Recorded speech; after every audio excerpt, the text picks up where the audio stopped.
नमस्कार, स्वागत है आपका दिल्ली एनसीआर दिन भर में आपके साथ। मैं हूं मुकेश गुप्ता। ये खबरों की शुरुआत करते हैं। सबसे पहले एक नजर डाल लेते हैं अभी तक की हेडलाइंस पर। दिल्ली के डिप्टी सीएम मनीष सिसोदिया ने पत्नी के साथ लगवाई कोरोना वैक्सीन। बोले लॉकडाउन की नहीं, वैक्सीन और सावधानी की जरूरत। दिल्ली के स्वास्थ्य मंत्री सत्येंद्र जैन ने बढ़ते कोरोना पर जताई चिंता। टेस्टिंग बढ़ाने के साथ ही लोगों से की सावधानी बरतने की अपील। कोरोना नियमों का उल्लंघन करने वालों के खिलाफ सख्त हुई दिल्ली पुलिस। अब तक काटे गए 5,78,000 से ज्यादा चालान। 24 घंटे में 1209 लोगों पर लगा जुर्माना। साउथ एमसीडी के पार्किंग रेट बढ़ाने के प्रस्ताव पर आपने जताई नाराजगी। आप विधायक आतिशी ने साउथ एमसीडी पर लगाया जनता को लूटने का आरोप। और अब दिल्ली में नहीं होगी पानी की किल्लत। 30 करोड़ की लागत से तैयार हुआ यूजीआर पंप। 5 विधानसभा के लोगों को हर समय मिलेगा पानी। अब खबरें विस्तार से। दिल्ली के डिप्टी सीएम मनीष सिसोदिया ने आज अपनी पत्नी के साथ दिल्ली के एलएनजेपी हॉस्पिटल में कोविड की पहली डोज ली। इस मौके पर पत्रकारों से बातचीत करते हुए मनीष सिसोदिया ने कहा कि लोगों को ज़्यादा से ज़्यादा कोविड वैक्सीनेशन प्रोग्राम में शामिल होना चाहिए। इतना ही नहीं, दिल्ली में बढ़ते कोरोना केस को लेकर उन्होंने केंद्र से दिल्ली को ज़्यादा वैक्सीन सप्लाई करने की मांग भी की। आइए आपको दिखाते हैं डिप्टी सीएम वैक्सीनेशन के दौरान और क्या कुछ बोले। देश भर में एक तरफ जहां कोरोना वायरस एक बार फिर पैर पसार रहा है, वहीं कोरोना के खिलाफ जंग में वैक्सीनेशन भी युद्ध स्तर पर जारी है। प्रधानमंत्री मोदी समेत देश के कई बड़े नेता देसी वैक्सीन की डोज ले चुके हैं। वहीं दिल्ली के सीएम अरविंद केजरीवाल के बाद अब डिप्टी सीएम मनीष सिसोदिया भी वैक्सीन लगवाने के लिए अपनी पत्नी के साथ दिल्ली के लोकनायक जयप्रकाश अस्पताल पहुंचे, जहां दोनों ने देसी कोविड-19 वैक्सीन कोवैक्सीन की पहली डोज लगवाई और ट्वीट कर देश के वैज्ञानिकों को धन्यवाद कहा। मनीष सिसोदिया ने साथ ही सभी के वैक्सीनेशन के लिए दिल्ली को ज्यादा वैक्सीन सप्लाई किए जाने की मांग भी की है। और मुझे बहुत खुशी है कि हमारे देश के वैज्ञानिकों ने इस टफ टाइम में, डॉक्टर्स ने इतने टफ टाइम के बीच में इस वैक्सीन को बनाया और इसको हम सब लोगों के लिए, भारतीयों के लिए उपलब्ध कराया। मैं तमाम देशवासियों की तरफ से जो कोविड को लेकर बहुत डरे हुए थे और जो बहुत खतरे में महसूस कर रहे थे पूरा देश, उनकी तरफ से सभी वैज्ञानिकों का भी बहुत धन्यवाद करता हूं।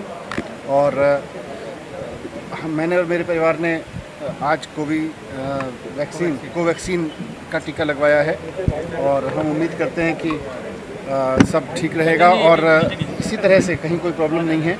मैं दिल्ली के तमाम लोगों से अपील करना चाहता हूं कि जल्द से जल्द जो प्रोटोकॉल्स हैं उनको ध्यान में रखते हुए 45 साल से उम्र के सभी लोगों के लिए अभी व्यवस्था है, जल्द से जल्द लगवा लें। और साथ साथ मैं भारत सरकार से भी रिक्वेस्ट करता हूं कि जो अभी रेस्ट्रिक्शंस हैं वो हटा के, रेस्ट्रिक्टेड सप्लाई हटा के पूरी सप्लाई करें, सप्लाई में कटौती ना रखें, जिससे पूरी दिल्ली को एक साथ वैक्सीन लगाई जा सके और जो इसकी चेन है वो तोड़ी जा सके। क्योंकि दुनिया के देशों में जहाँ भी इस पर एग्रेसिव काम हो रहा है, काम इसी तरह से हो रहा है कि उन्होंने अपना एक 2 या 3 महीने का साइकिल बनाया है कि हम 2 या 3 महीने में इसकी चेन तोड़ेंगे। जब तक चेन तोड़ने की स्पीड से वैक्सीन नहीं लगेगी तब तक कोविड का खतरा बना रहेगा। तो मैं भारत सरकार से रिक्वेस्ट करता हूँ कि जितनी ज़्यादा से ज़्यादा वैक्सीन की सप्लाई दिल्ली को की जा सके। हमारी पूरी तैयारी है, हम पूरी दिल्ली को वैक्सीन लगाने के लिए तैयार हैं। सर, सप्लाई में कमी है क्या? नहीं, अभी ओवरऑल जो रेस्ट्रिक्शंस हैं, जिसमें अभी पहले 60 साल का था, अभी 45 साल का है, तो सबके लिए अगर कर दिया जाएगा तो हम बहुत जल्दी से पूरे अपने नेटवर्क को लगा के पूरी दिल्ली को वैक्सीनेट करेंगे। उसके बाद ही चेन टूटेगी। अगर पूरी दिल्ली को वैक्सीनेट नहीं करेंगे, अब मान लीजिए 44 साल के वाले को नहीं लगी, 45 साल वाले को लग गई है, तो चेन तो बनी रहेगी। तो चेन तोड़ने के लिए बहुत ज़रूरी है कि पूरी दिल्ली को लगा दिया जाए। सर, फिलहाल पर्याप्त मात्रा में वैक्सीन मिल रही है, कितनी चाहिए इस वक्त? अभी 45 से ऊपर की उम्र के लोगों के जिस स्पीड से रेस्पॉन्स आ रहे हैं, उस हिसाब से तो कहीं कोई कमी है नहीं। डॉक्टर साहब हमें बताएंगे। अभी काफ़ी एडिक्वेट सप्लाई है, एडिक्वेट सप्लाई है, लेकिन अभी क्योंकि रेस्ट्रिक्शंस हैं, जो प्रोटोकॉल की रेस्ट्रिक्शंस हैं, वो रेस्ट्रिक्शंस अगर हटा ली जाएंगी तो सबको लगाई जा सकती है। ठीक है। लॉकडाउन जैसी तो स्थिति नहीं होगी ना, जैसा नहीं, मैं कहना चाहता हूँ कि लॉकडाउन अब कोविड का समाधान नहीं है। कोविड का समाधान वैक्सीन है। तो वैक्सीन जितना जल्दी सब लोगों के लिए उपलब्ध हो जाए, बड़ों के लिए, बच्चों के लिए, हर उम्र के लोगों के लिए, उतना जल्दी अच्छा रहेगा। Thank you. इस दौरान मनीष सिसोदिया ने देश भर में बढ़ते कोरोना पर चिंता जाहिर की, साथ ही साफ किया है कि दिल्ली सरकार कोरोना से निपटने के लिए हर संभव कोशिश कर रही है। टेस्टिंग से लेकर वैक्सीनेशन तक हर मोर्चे पर सरकार डटी हुई है। नवोदय टाइम्स के लिए संगीता सिंह की रिपोर्ट, दिल्ली।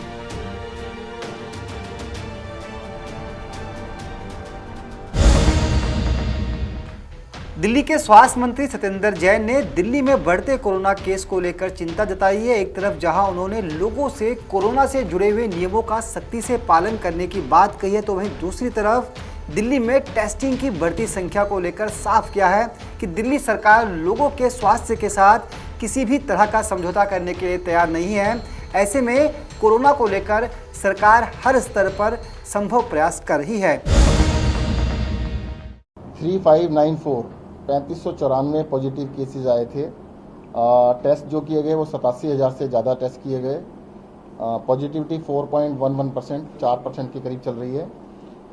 और दिल्ली के अंदर और पूरे देश में अभी कोरोना काफ़ी बढ़ रहा है। देश के अंदर शायद कल 90,000 पेशेंट्स आए हैं। हाईएस्ट 99,000 आए थे एक बारी, तो हाईएस्ट के आसपास पूरे देश का चल रहा है। और दिल्ली के अंदर भी ये कोरोना काफ़ी अभी फैला हुआ है। तो लोगों से मैं कहूँगा कि अभी कोविड अप्रोप्रिएट बिहेवियर यानी मास्क लगाए, सोशल डिस्टेंसिंग का पालन करें, अपने हाथों को बार बार धोएं, इसका बिल्कुल ध्यान रखें। अगर लोग सतर्क होंगे तो इसको रोक सकते हैं। पहले भी रोक के दिखाया था। देखिएगा, लोगों ने 3 महीने बहुत अच्छी कंप्लायंस की थी और इसको बिल्कुल काबू में किया था।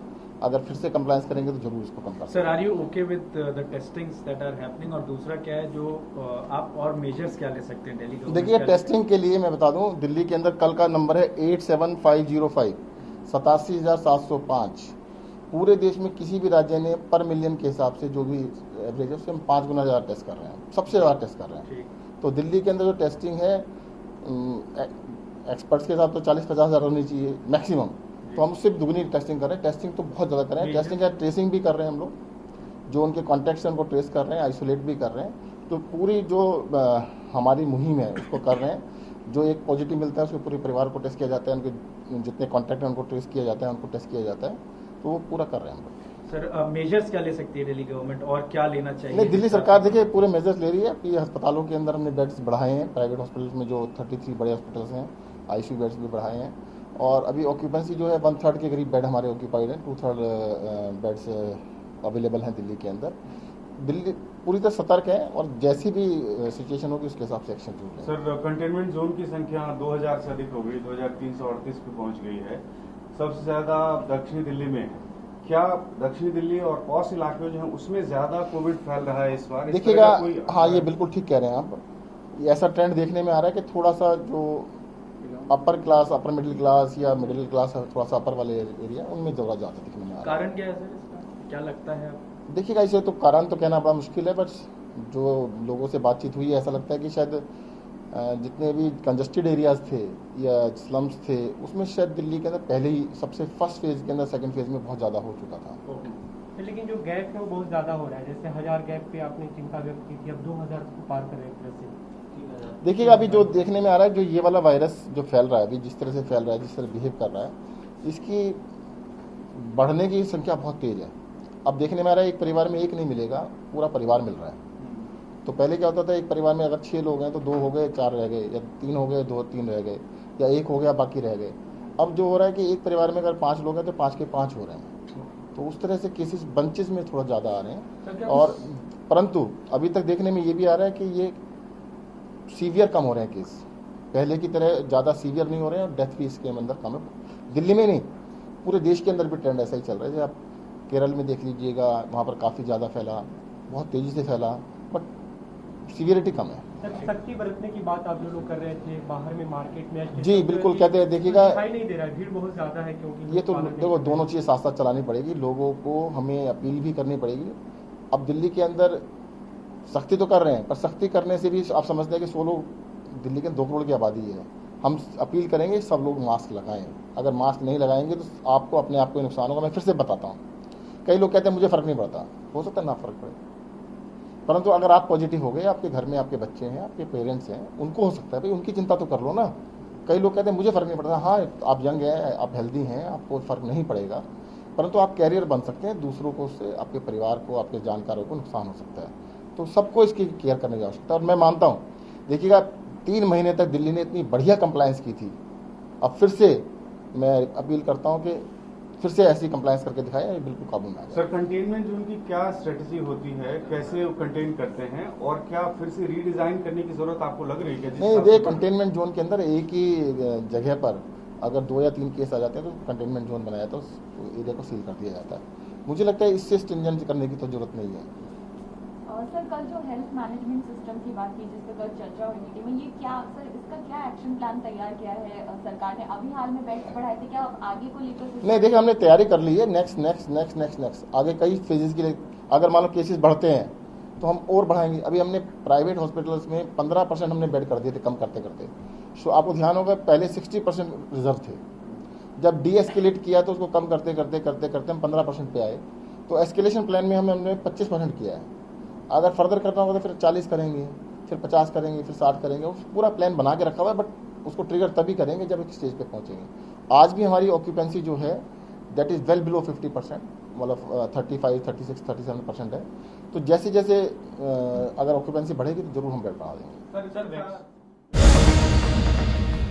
दिल्ली में कोरोना के बढ़ते मामलों के बीच अब दिल्ली पुलिस भी एक्शन मोड में नजर आ रही है। अकेले शुक्रवार को ही दिल्ली पुलिस ने करीब 1209 लोगों के चालान काट दिए। आपको दिखाते हैं कि पुलिस ने अपनी पूरी ड्राइव किस तरह से चलाई। देश की राजधानी दिल्ली में फिर से कोरोना के मामले बढ़ रहे हैं। इन मामलों को देखते हुए दिल्ली पुलिस ने भी सख्ती बरतना शुरू कर दी। शुक्रवार को दिल्ली पुलिस ने कोरोना नियमों का उल्लंघन करने पर 1209 लोगों का चालान किया, जिनमें से 1203 चालान मास्क न पहनने पर, तो वहीं 6 चालान सोशल डिस्टेंसिंग का पालन न करने पर काटे गए।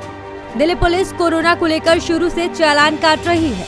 अब तक दिल्ली पुलिस ने 5,78,324 लोगों के कोरोना नियमों का उल्लंघन करने वालों का चालान कर चुकी है, जिनमें से 5,36,256 मास्क वायलेशन के चालान हैं। वहीं सोशल डिस्टेंसिंग का पालन न करने के 38,631 चालान किए गए। दिल्ली पुलिस की टीम कोरोना नियमों का पालन न करने वाले लोगों के न सिर्फ चालान काट रही है, बल्कि जिन लोगों के पास मास्क नहीं होता है उन्हें मास्क भी दे रही है। इसी कड़ी में मास्क न पहनकर घूमने वाले लोगों को 4,29,829 मास्क भी बांट चुकी है।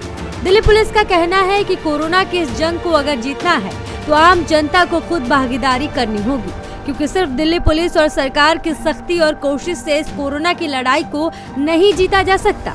जरूरत है हर शख्स को अपनी जिम्मेदारी को समझने और पहचानने का, तभी कोरोना के खिलाफ इस जंग को जीता जा सकता है। आपको बता दें कि राजधानी में कोरोना वायरस के मामले रोज इस साल का रिकॉर्ड तोड़ रहे हैं। स्वास्थ्य विभाग के मुताबिक शुक्रवार को 3,594 नए केस दर्ज हुए, जो कि अब तक इस साल का सबसे ज्यादा केस है। इस दौरान 14 मरीजों की मौत भी हो गई। दिल्ली के भीतर कोरोना का पॉजिटिविटी रेट 4.54% हो चुका है। मुख्यमंत्री अरविंद केजरीवाल ने कोरोना की इस रफ्तार पर चिंता जताई, मगर लॉकडाउन से इनकार किया है। ब्यूरो रिपोर्ट, नवोदय टाइम्स, नई Delhi. South MCD surface parking के दामों में 2 गुना तक बढ़ोतरी का प्रस्ताव लाई है। हालांकि साउथ एमसीडी के इस प्रस्ताव के पेश होते ही आम आदमी पार्टी ने मोर्चा खोल दिया। आपको बता दें कि आप नेता आतिशी ने इसे लोगों की जेब पर एक बड़ा बोझ बताते हुए एमसीडी को इस प्रस्ताव को वापस लेने को कहा है। साउथ दिल्ली म्युनिसिपल कॉरपोरेशन की स्टैंडिंग कमेटी ने एक प्रस्ताव पारित किया है कि साउथ दिल्ली म्युनिसिपल कॉरपोरेशन के पूरे इलाके में जो सरफेस पार्किंग का रेट है, यानी जब आप और हम किसी मार्केट के एरिया में जाते हैं, अपनी गाड़ी लगाते हैं, मेट्रो स्टेशन के बगल में गाड़ी लगाते हैं, जिसका rate south Delhi municipal corporation कोई भी एमसीडी तय करती है, एसडीएमसी ने इस सरफेस पार्किंग के जो रेट है उसे दुगुना करने का निर्णय लिया है। अभी साउथ दिल्ली में के किसी भी इलाके में 20 रुपये घंटे के आधार पर पार्किंग का रेट है, लेकिन स्टैंडिंग कमेटी के इस फैसले के बाद, एसडीएमसी के इस फैसले के अप्रूव और नोटिफाई होने के बाद साउथ दिल्ली में रहने वाले हर व्यक्ति, यहाँ पे ऑफिस जाने वाले हर व्यक्ति या यहाँ पे किसी भी मार्केट जाने वाले हर व्यक्ति को 40 रुपए घंटे के आधार पर पार्किंग देनी पड़ेगी। हम पिछले 1 साल से देखते आ रहे हैं कि भाजपा शासित एमसीडी, खासकर के साउथ एमसीडी, पिछले 1 साल से बार बार जनता का पैसा लूटने, टैक्स बढ़ाने के नए नए प्रस्ताव लेके आ रही है। ये वही साउथ एमसीडी है जो प्रस्ताव लेके आई थी कि प्रोफेशनल टैक्स लगाया जाएगा। ये वही साउथ एमसीडी है जो प्रॉपर्टी टैक्स बढ़ाने का प्रस्ताव लेके आई। ये वही साउथ एमसीडी है जिसने प्रॉपर्टी के ट्रांसफर पर 1% टैक्स बढ़ाया। ये वही साउथ एमसीडी है जिसने कमर्शियल टैक्स बढ़ाया। ये सरफेस पार्किंग को डबल करना साउथ एमसीडी का इस साल का 10वां प्रस्ताव है जनता से ज्यादा पैसे लूटने का। क्यों हो रहा है ये इसलिए हो रहा है क्योंकि अब भाजपा को पता है कि ये एमसीडी में उनका आखिरी साल है। उन्हें पता है कि जनता उनसे परेशान है, उनके भ्रष्टाचार से परेशान है, जिस तरह दिल्ली को उन्होंने कूड़ेदान बना दिया है उससे परेशान है, और आने वाले 2022 के निगम के चुनाव में दिल्ली की जनता नगर निगम से भाजपा को निकाल के बाहर फेंकने वाली है। और यही कारण है कि पिछले 1 साल से भाजपा ने यह तय कर लिया है कि जनता को जितना लूट सकते हो लूट लो। पानी की किल्लत से जूझ रहे पूर्वी दिल्ली की 5 विधानसभा क्षेत्रों के लोगों के लिए एक अच्छी खबर है। जी हां, दिल्ली के डिप्टी सीएम मनीष सिसोदिया ने अपनी विधानसभा में एक यूजीआर का उद्घाटन किया। डिप्टी सीएम का दावा है कि अगस्त से इस यूजीआर से लोगों को पानी की सप्लाई होगी, जिससे आसपास की 5 विधानसभाओं में पानी का संकट पूरी तरह से समाप्त हो जाएगा। आइए आपको दिखाते हैं वो कौन कौन सी विधानसभाएं हैं और ये पूरा यूजीआर सिस्टम कैसे काम करेगा। देश की राजधानी दिल्ली में पिछले कई सालों से पानी की किल्लत से लोगों को परेशानियों का सामना करना पड़ता है। गर्मियों में ये समस्या ज्यादा ही गंभीर हो जाती है, लेकिन राजधानी दिल्ली के पूर्वी इलाके में लोगों की ये समस्या जल्द खत्म होने वाली है। दरअसल दिल्ली के उप मुख्यमंत्री मनीष सिसोदिया ने अपनी पतपरगंज विधानसभा में एक यूजीसीआर प्लांट तैयार करवाया है, जो 2021 अगस्त के महीने तक लोगों की सेवा में समर्पित हो जाएगा, जिससे पूर्वी दिल्ली की लगभग 5 विधानसभा के लोगों को हर समय पानी मिलेगा। इतना ही नहीं, पानी का प्रेशर पहले से ज्यादा तेज और पानी ज्यादा साफ सुथरा मिलेगा। माननीय उप मुख्यमंत्री मनीष जी ने अपने विधानसभा में 1 करोड़ 10 लाख लीटर का यूजीआर का शिलान्यास सन 2019 में किया था, जो अब पूरा होने की कगार पर है। कोविड के कारण ये थोड़ा सा डिले है, लेकिन अब बहुत ही जल्द यहाँ की पूरी विधानसभाओं को, इवन आसपास की विधानसभाओं को बहुत स्वच्छ और तेज प्रेशर से पानी की जो आपूर्ति है वो उपलब्ध होगी। लेकिन देखा गया है कई जगह पानी बहुत ज़्यादा गंदा आता है। इससे जैसे ये पंप लगेंगे यहाँ पर, इससे कि पानी साफ कैसे हो, क्योंकि लाइन में पहले से। जी, मैं आपको बताना चाहता हूँ कि भागीरथी जलविहार से जो पहले पानी आता था तो वो इस विधानसभा की ये बिल्कुल टेल पॉइंट पर था, जिसके कारण जब मोटर्स जो पानी को सक किया करती थी तो वो पानी कई जगह लीकेज के कारण या बहुत ज़्यादा पुरानी पाइपलाइंस होने के कारण वहाँ से थोड़ा सा गंदा पानी आ जाया करता था जब पानी लेवल कम हो जाता था। लेकिन अब पानी का लेवल बिल्कुल कम नहीं हो पाएगा, क्योंकि 1 करोड़ 10 लाख लीटर का नया यूजीआर हमारे पूरे क्षेत्र को स्वच्छ और साफ पानी पूरे प्रेशर के साथ देने वाला है। आखिर कब तक तैयार हो जाएगा? ये अगस्त 2021 में इसकी पूरी डिलीवरी हो जाएगी। 100% ये यहाँ चालू कार्यरत हो जाएगा। या किस क्षेत्र में इस पानी मिलेगा? ये यहाँ आप आसपास के क्षेत्र को अगर मैं आपको बताना चाहूँगा तो पांडवनगर, पटपड़गंज गांव, शशि गार्डन, आचार्य निकेतन, आसपास की सभी सोसाइटीज़, इवन समाचार अपार्टमेंट की सोसाइटीज़, यहाँ त्रिलोकपुरी की आसपास विधानसभा है, कोंडली विधानसभा है, तो यहाँ से जब ये पानी निकलेगा तो आसपास के सभी क्षेत्रों में जल आपूर्ति करेगा। तो सर ये पानी की टाइमिंग होगी या 24 घंटे पानी आएगा? पानी तो पहले ही इस पूरे क्षेत्र में 24 घंटे है, लेकिन फिर भी मैं बताना चाहूँगा क्योंकि पानी की इतना भरपूर भरपूर मात्रा में होगा तो हम ये कोशिश रहेगी दिल्ली जल बोर्ड की भी और दिल्ली सरकार की भी कि 24 घंटे अपने क्षेत्र की जनता को पानी उपलब्ध कराएं। आपको बता दें कि अगस्त से ये प्लान शुरू हो जाएगा, जिससे आम लोगों को पानी की किल्लतों से छुटकारा मिल जाएगा। दिल्ली से नवोदय टाइम्स के लिए सचिन बिरलान की रिपोर्ट।